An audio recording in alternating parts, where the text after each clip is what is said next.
And at this time, we're going to introduce James Rattling Leaf, who's the principal of the Wolakota Lab, LLC, co-founder group on the Earth Observations Indigenous Alliance. And just visiting back here with James and giving him a pep talk, telling him not to be nervous. No, just teasing. But he's excited to share and to speak with you. We're going to ask the drum to prepare a song. And as we bring in our relative here, James Rattling Leaf, we always say that this drum brings forth, positive, good energy. But James is a global Indigenous consultant and principal of the Wolakota Lab, LLC, who serves as a guide and inspiration to organizations to work more effectively with Indigenous peoples for a more equitable world. He has over 25 years working with the U.S. federal government, a higher education institution, and just sharing me 9 years at Sinte Gleshka University, and nonprofits to develop and maintain effective working relationships with federally and non-federally recognized American Indian tribes, tribal colleges and universities, along with tribal communities. So with that, we'll go to the drum group to bring in James Rattling Leaf, and we look forward to his conversation.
Midaki api, chante washten ape chisapalo, James Rattling Fimachi apina, Sichango Lakoto Yate. I greet you today from my heart with a handshake, and really good to be with you today and to be part of this great event. I come with a spirit of gratitude. Gratitude of what I've seen, what I've heard, and what I've learned at this meeting. But as our great MC talked about in my introduction, I've been doing a lot of this work for over 25 years. And it's been a real blessing and a journey to be here at WILD12 and to be part of a world global event like this. It's been a long time. It's been a long time for organizations like these to bring the Indigenous voice to the table, to have these important discussions about the future of our planet. So there's a seriousness to this work. And what I want to do today, what I was asked to do today, is talk about data. Data from a Western science perspective, but also the work that I've been a part of now for these past 5 years. And I want to thank Philemon Tuigle and his leadership for bringing me here, and Amy Lewis and the whole team that brought this event together, and that we can share knowledge, share experiences, but also more importantly, what's going to be our charge going forward? What's going to be our charge going forward to do the work that we've learned? And also, ultimately, what's going to be our responsibility as human beings to go forward together and to address the very serious issues that we face as a people. So on the screen, I was asked to talk about data sovereignty and compensation for ITech, or Indigenous traditional knowledge. And so purposely, I put this image in my slide. And so that's an image created by ChatGPT, artificial intelligence. So I'm bringing artificial intelligence to WILD12. And the question I asked ChatGPT is, render an image of Lakota Omnichia, or Wolakota gathering. And this is what it came up with, right? So we live in a world now where data and the implication of data is all part of us. So sometimes we're colliding between traditional way of life and also what the world is bringing forward to us in terms of data and technology as such. So let me begin by saying and defining Indigenous data sovereignty. And I'm not going to read everything here, but I just want to highlight those bold letters here, the bold words. Everything we do is all about protecting, advancing tribal data and tribal sovereignty and self-determination. And as tribal nations, we know that we have all these things in our place right now. We have our own knowledge systems.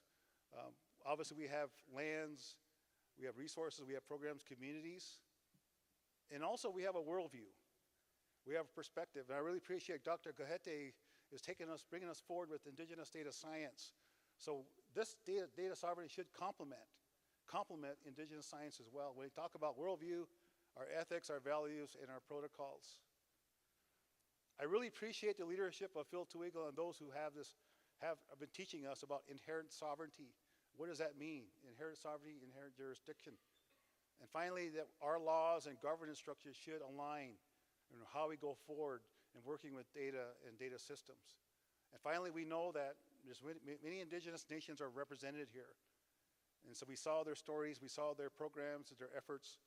We understand very clearly that we're all different and that there's diversity there, but also I think there's strength in there, in that diversity. And we still have it today despite those colonization efforts. So you might hear about these two big principles called care and fair. Fair is findable, accessible, inoperable, and reusable. And the Indigenous people came up with care as a complement to fair, to say that when we think about data management, data sovereignty, and working with Indigenous people, we should always be mindful of the collective benefit for the work. And also the authority to control, responsibility, and ethics. So I was invited to be part of this event this year in April. And this is something called the U.S. Indigenous Data Sovereignty Governance Summit. So there's this movement going around in America, but certainly the world. How are we going to work with data sovereignty? What is data sovereignty, and why does it matter?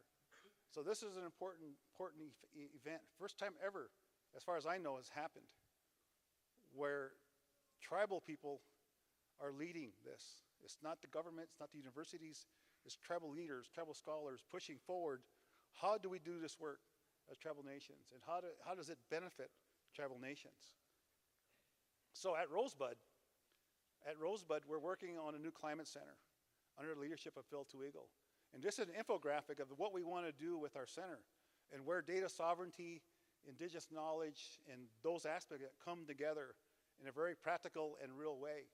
So this is the beginning of how we see and how we develop the codes, develop our governance structures, develop our resolution systems, and our people in our programs, so that when we bring in data, when we work with data both from non-tribal sources and bringing that together with tribal sources, we have a framework.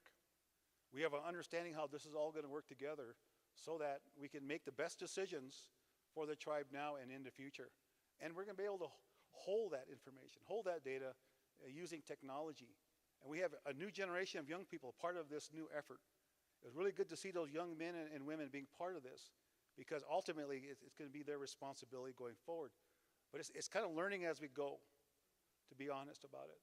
And that's okay too, because sometimes you have to do low-risk actions, for high rewards and high yields. So to me, this is very powerful to me. I took this to Washington, D.C. I was doing some advocacy efforts for our tribe, and I showed them this one pager of how our tribe's working with data, what is data sovereignty and why does it matter?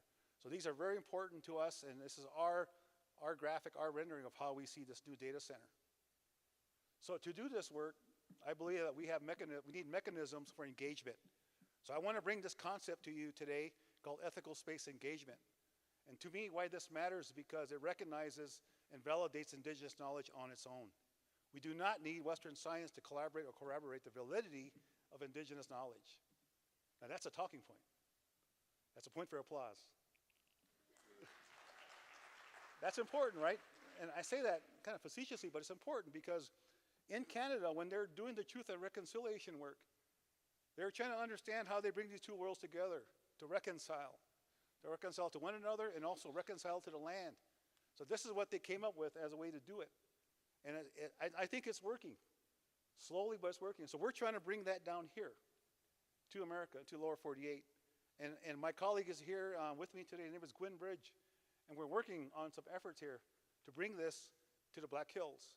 So on September 30th to October 3rd, we're holding a institute, a workshop, a gathering in the Spearfish Canyon. And that QR code, scan that. Just if you can't come, but just know that there are people working on these issues of how to bring together different ways of knowing, how do we understand data sovereignty and working with indigenous people so that we can create a better future. So you're welcome. Love to have you come join us for this workshop. Also, part of this work that I'm involved in directly is with EASL. So EASL is the Environmental Science Innovation Inclusion Lab. It's a $22 million data synthesis center at CU Boulder.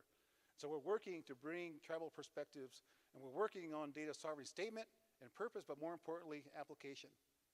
How do we work together with the university to build systems together that advance tribal interest and to work with young people? So one of the key things of this center is that we're building a tribal data workforce model to create the next generation of young people to work with data, but also work with their own culture, work with their own knowledge system, and to work in a way that advances their career and their understanding.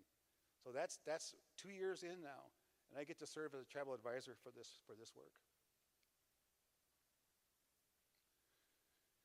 Almost 20 years ago, we developed this called ResMapper. And I was part of a team to develop this at Rosebud. And I was thinking about this when I was preparing my talk today. I brought this up again in my slides, and I was thinking about all the people that were involved in this some 20 years ago, and where are they at today?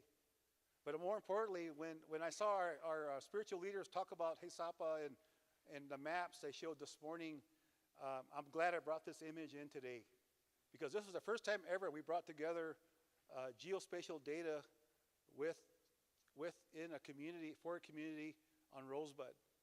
And that image there on your left is from a satellite that Commander John Harrington, the first American Indian astronaut, and we asked John if he would take a picture of the Black Hills and share it with us so that we can show people, again, the importance of this place, but we can see it from another perspective in another venue, and he did. And we made that part of this. And then we also tried to define GIS, or what Geographic Information Systems, in our own language, because you heard many, many times here the importance of indigenous languages and how we need to continue to be strong advocates for that. So that's what we did. And the university, Santa Glesca University, was a lead for this. And the policy was used. And so this is where I started really my career many, many years ago. And I think it's important for us to remember again kind of where we started from. And for me, ResMapper was part of that. So I'm wondering, is there a ResMapper 2.0? I don't know. But I bring that today just because, as I close, this is another image rendered in ChatGPT. And we are getting ready for a national science visit this year. And I was with my colleagues in Boulder, Colorado. We're sitting around the table talking. I said, how are we going to connect? How are we going to tell our story to NSF? All these guys are in Washington, D.C. They're high-level scientists and such. And I said, well, maybe we need an image. So what should it be, James? I said, well, let's ask ChatGPT. So we did ask ChatGPT. I said, give us an image of Lakota data sovereignty. And this is what it came up with. Is this familiar to us as Lakota people? Does this resonate with us as Lakota people? And what does it mean when ChatGPT interprets who we are as indigenous people? When I first showed that to them guys, I said, well, ChatGPT has a long way to learn who we are as Indigenous people. And they like that. But you know, this is how it sees us, at least through machine learning and through algorithms and things like that. But I like the fact that they put a buffalo in there. I like the fact that they put water in there, because that kind of looks at the Missouri River, right, in some way. And then finally, that blue stuff in the baskets, I was teasing, I said, I think that's Bitcoin. Right, that's Bitcoin. So we had fun with that, but more importantly, it's where we're at right now, right, as Indigenous people when it comes to data, science, equity, and quality. So my message again here is that we're engaged with these things. Many of you are probably part of that.